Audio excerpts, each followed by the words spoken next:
What's up, guys? It's been a while since my last video, and today, after a while since I made my last one, I'm bringing you a review of the Moto G by Motorola.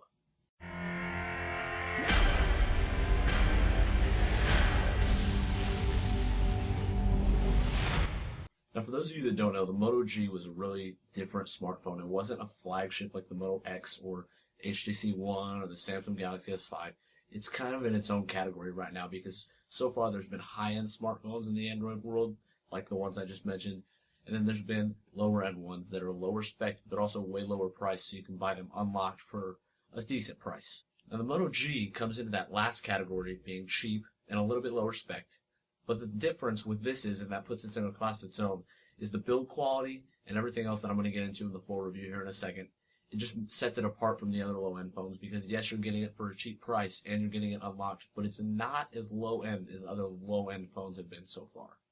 Now, it comes with two variants. They're all black usually. You can get different covers, but there's the 8GB model, which is $179, and there's also the $199 version, and that's 16 gigabytes. Now, obviously, to get down to that $200 price point somewhere in there, you have to cut back somewhere because to have the same storage and same features and only cost $200 would be insane to have the same features as a flagship Android phone.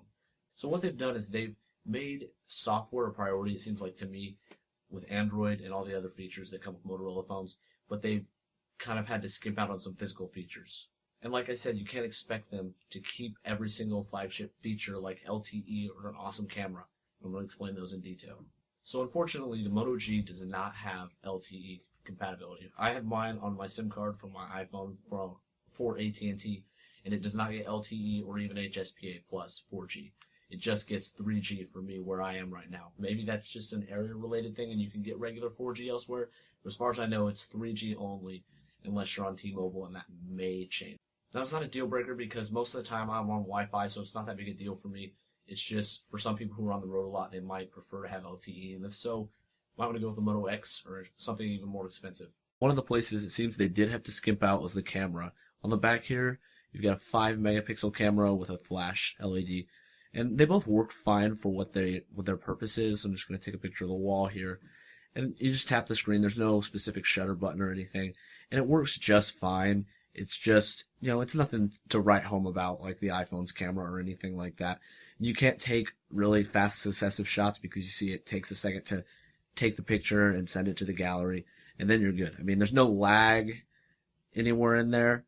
It's just a matter of, yeah, the quality's not as good. Like I said, it's 5 megapixels. But going back to the thing with the LTE, you can't expect them to quite have tip-top features on every aspect of this phone. One thing I noticed with the Moto G right off the bat is that specs don't matter when it comes to this phone. Other phones, they might, with the Galaxies and things, they matter a little bit. But when it comes to the Moto G, it doesn't seem to matter. And that's why I'm not going to go into what processor it has or what kind of, how much RAM it has. I believe it has a gigabyte of RAM, but that's irrelevant because the point of this is to show you how Motorola was able to take low-end, low-cost specs and make them a usable Android phone that's not obviously cheap when you use it. One thing you'll notice, I'll just go in here to show you, just nowhere in here you'll get no kind of lag. Just you can go between screens as fast as your thumb can move and the screen can pick up your thumb. You're not going to get any lag like a regular low-end Android phone would you would expect to get. The only time I ever experienced any kind of lag is if I tried to open a bunch of applications at once or was watching a movie or YouTube or something and trying to do something else at the same time. But that's to be expected because, like I said, you can't expect them to pack a bunch of awesome features and specifications into this phone because you're only paying $200 for it. And if you ask me, you get a really good bang for your buck. So again, I realize that this review wasn't entirely in-depth because there's lots of things I could have gone into, different applications and how they work. But for me, the main thing I want to get across is that the Moto G is not a slouch for the $200 you pay for it.